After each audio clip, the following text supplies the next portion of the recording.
soyez chez vous ou à l'extérieur, seul ou avec des proches, aujourd'hui encore, la grâce et la paix nous sont données de la part de Dieu notre Père et de notre Seigneur Jésus-Christ. C'est de la chapelle de Carouge que nous vivons ce culte ce dimanche matin, ce dimanche 22 novembre, dernier dimanche du temps ordinaire. À partir de dimanche prochain, nous serons dans le temps de l'Avent. Pour nous, déjà la fin de l'année, l'occasion aussi d'un culte du souvenir, de revenir sur les événements marquants que nous avons vécus dans nos paroisses durant cette année. Pour saluer la présence de notre Dieu parmi nous, je vous invite à la prière. Seigneur Dieu, nous voici devant toi et tu vois jusqu'au fond de nos cœurs. Tu vois ce qui nous habite, nos certitudes comme nos doutes, notre reconnaissance pour ce qui a été vécu, notre tristesse d'avoir perdu des êtres chers. Viens par ta présence nous réchauffer, ouvre nos oreilles à tes paroles d'encouragement et ouvre nos cœurs à l'émerveillement devant la vie unique de chaque être humain, avec ses moments de joie intense et ses moments de chagrin. Élargis notre regard jusqu'à cette éternité que tu nous offres dès aujourd'hui. Toi, notre Père au ciel, toi qui sais de quoi nous sommes faits et de quoi nous avons besoin, nous te prions. Accorde-nous ta paix. Amen.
Un arbre de vie, un arbre témoin de la vie vécue, partagée, c'est l'image que nous vous proposons ce matin.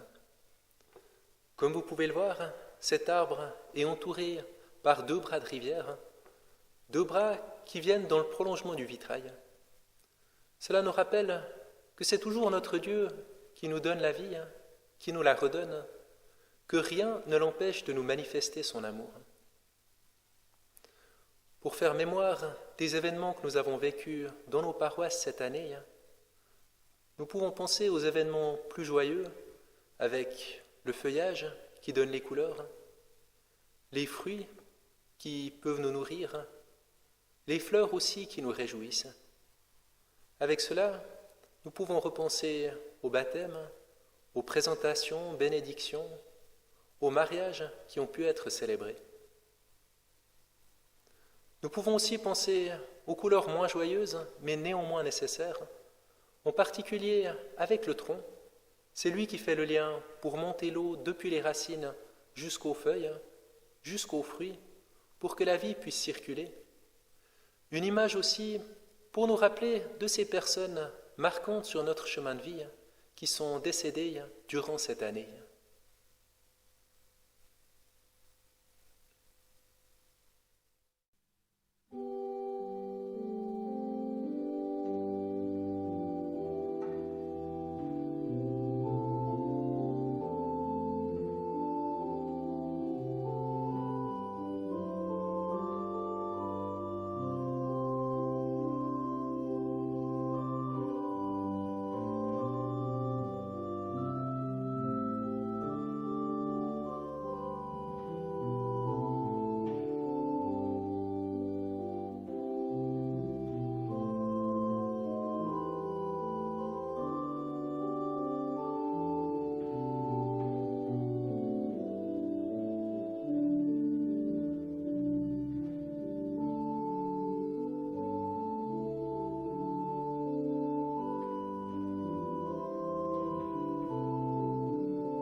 Nous lisons dans le livre d'Ézéchiel, au chapitre 37, les versets 1 à 14. « La main du Seigneur fut sur moi, il me fit sortir par l'Esprit du Seigneur et me déposa au milieu de la vallée. Elle était pleine d'ossements. Il me fit circuler parmi eux en tous sens. Ils étaient extrêmement nombreux à la surface de la vallée. Ils étaient tout à fait desséchés. Il me dit, « Fils d'homme, ces ossements peuvent-ils revivre ?» Je dis, « Seigneur Dieu, c'est toi qui le sais. » Il me dit, « Prononce un oracle contre ces ossements. Dis-leur, ossements desséchés, écoutez la parole du Seigneur. Ainsi parle le Seigneur Dieu à ces ossements. Je vais faire venir en vous un souffle pour que vous viviez. Je mettrai sur vous des nerfs, je ferai croître sur vous de la chair, j'étendrai sur vous de la peau, je mettrai en vous un souffle et vous vivrez. Alors vous connaîtrez que je suis le Seigneur. » Je prononçai l'oracle comme j'en avais reçu l'ordre. Il y eut un bruit pendant que je prononçais l'oracle, et un mouvement se produisit. Les ossements se rapprochèrent les uns des autres. Je regardai, voici qu'il y avait sur eux des nerfs, de la chair croissait, et il étendit de la peau par-dessus, mais il n'y avait pas de souffle en eux. Il me dit, « Prononce un oracle sur le souffle. Prononce un oracle, fils d'homme. Dis au souffle, ainsi parle le Seigneur Dieu. Souffle, vient des 4 points cardinaux, souffle sur ces morts, et ils vivront. Je prononçai l'oracle comme j'en avais reçu l'ordre. Le souffle entra en eux, et ils vécurent. Ils se tinrent debout. C'était une immense armée. Il me dit, « Fils d'homme, ces ossements, c'est toute la maison d'Israël. » Ils disent, « Nos ossements sont desséchés, notre espérance a disparu, nous sommes en pièces. » C'est pourquoi prononce un oracle et dis-leur, « Ainsi parle le Seigneur Dieu, je vais ouvrir vos tombeaux, je vous ferai remonter de vos tombeaux, ô mon peuple, je vous ramènerai sur le sol d'Israël. Vous connaîtrez que je suis le Seigneur quand j'ouvrirai vos tombeaux et que je vous ferai remonter de vos tombeaux, ô mon peuple. Je mettrai mon souffle en vous pour que vous viviez, je vous établirai sur votre sol. Alors vous connaîtrez que c'est moi le Seigneur qui parle et accomplit, oracle du Seigneur. Amen.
Des ossements dans une vallée.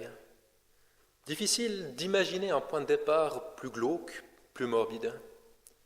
Est-ce que ce sont les restes d'une bataille lointaine, tellement lointaine que vraiment il ne reste plus que les os?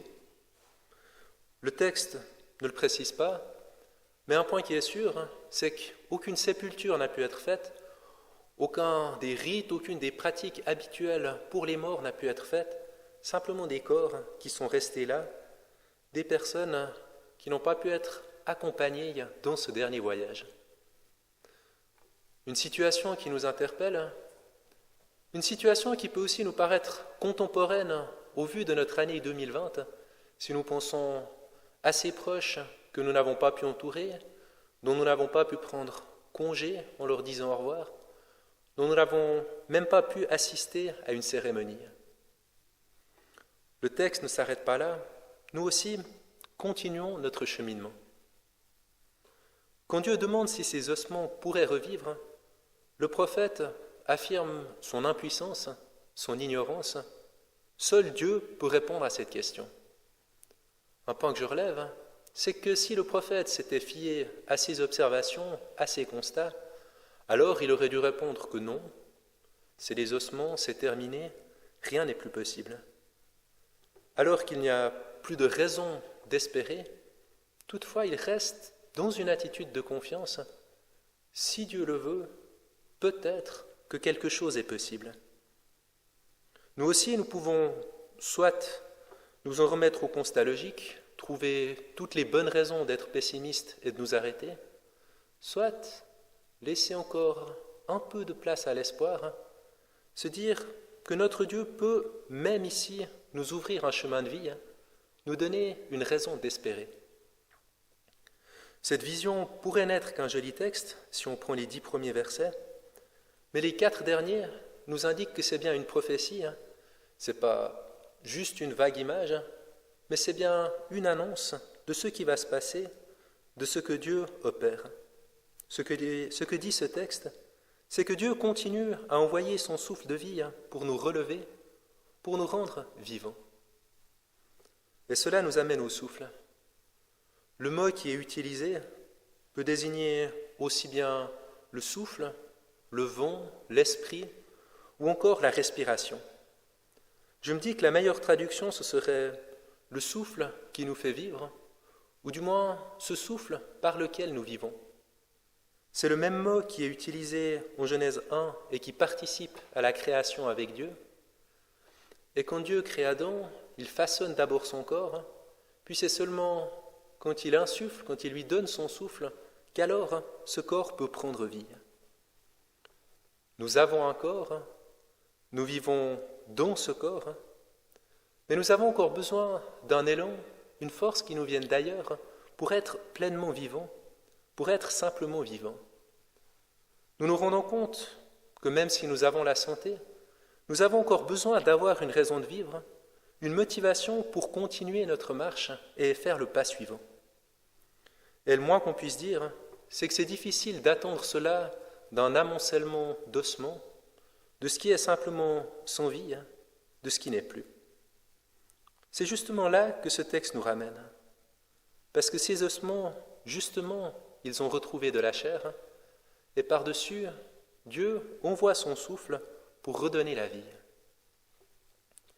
Venons-en au point marquant. Cette vision, elle survient dans une époque de l'histoire d'Israël qui est, pour ainsi dire, désespérée.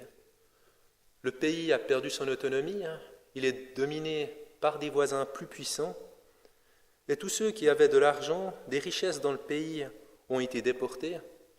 Autrement dit, c'est la dévastation, le pays semble être à l'abandon. Quel est le résultat après le passage du souffle?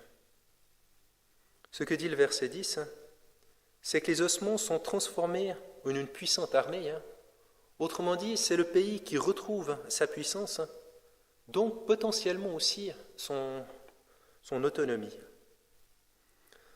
Aujourd'hui, avec les différents débats, nous nous inquiétons de notre économie. D'un côté, il y a une crainte du virus, de l'autre aussi une forme de lassitude. Nous nous demandons quand nous pourrons reprendre notre vie d'avant. La confiance que nous pouvons trouver dans ce texte, remettre aussi notre confiance en Dieu.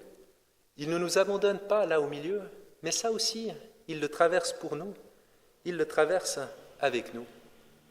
Et allons même un pas plus loin. Il s'agit ici d'espérer quand il n'y a plus de raison d'espérer, quand les espoirs sont perdus, dépassés. Ce qui nous amène aussi à ce refrain du livre d'Ézéchiel. « Alors, vous connaîtrez que je suis le Seigneur Dieu. » Pas parce qu'il y avait des espoirs bien fondés, mais parce que même là où il n'y avait plus d'espoir, une forme de confiance est restée. Un cheminement s'est quand même fait. J'en viens à un dernier point. Je crois que ce texte des ossements desséchés a souvent été mal interprété. Je m'explique.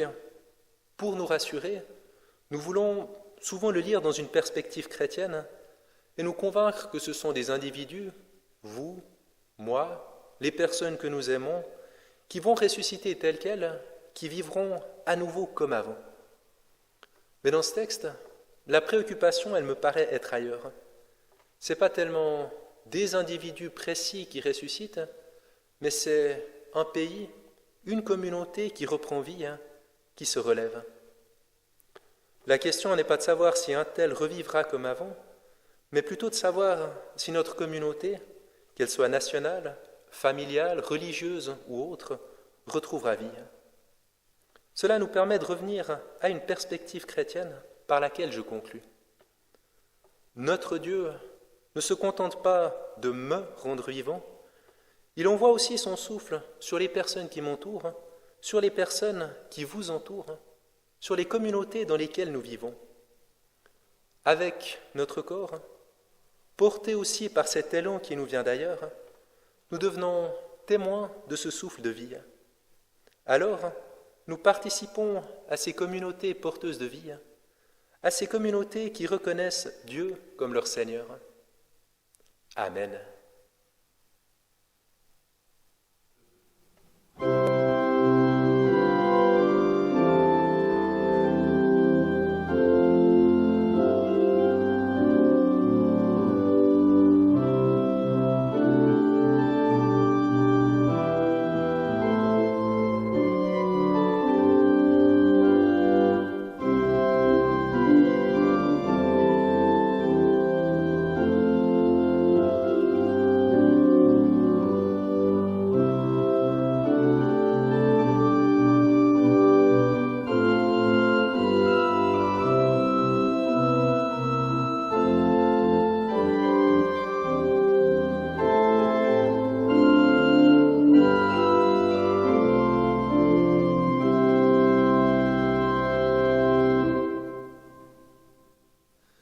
les annonces, je tiens tout d'abord à remercier la paroisse de Granges et environ pour ce qu'elle a mis à disposition et que nous avons pu réutiliser pour le culte ce matin. Merci pour les textes, merci aussi pour le matériel. Pour les prochains dimanches, pour le temps de l'Avent, les paroisses de la Haute-Broye ont choisi de s'organiser ensemble et pour chaque dimanche, nous vous proposerons un culte disponible sur YouTube et qui aura été préparé dans les différentes paroisses de notre sous-région. Notre Dieu est Père, Fils et Saint-Esprit. Que son Esprit continue à souffler sur nous, en nous, pour renforcer nos vies, pour les ranimer, pour faire de nous des témoins de ce mouvement, de cette énergie qui permet d'avancer, de faire le pas suivant. Recevons sa paix et faisons le pas suivant avec cette confiance que déjà il nous aime et nous accompagne. Amen.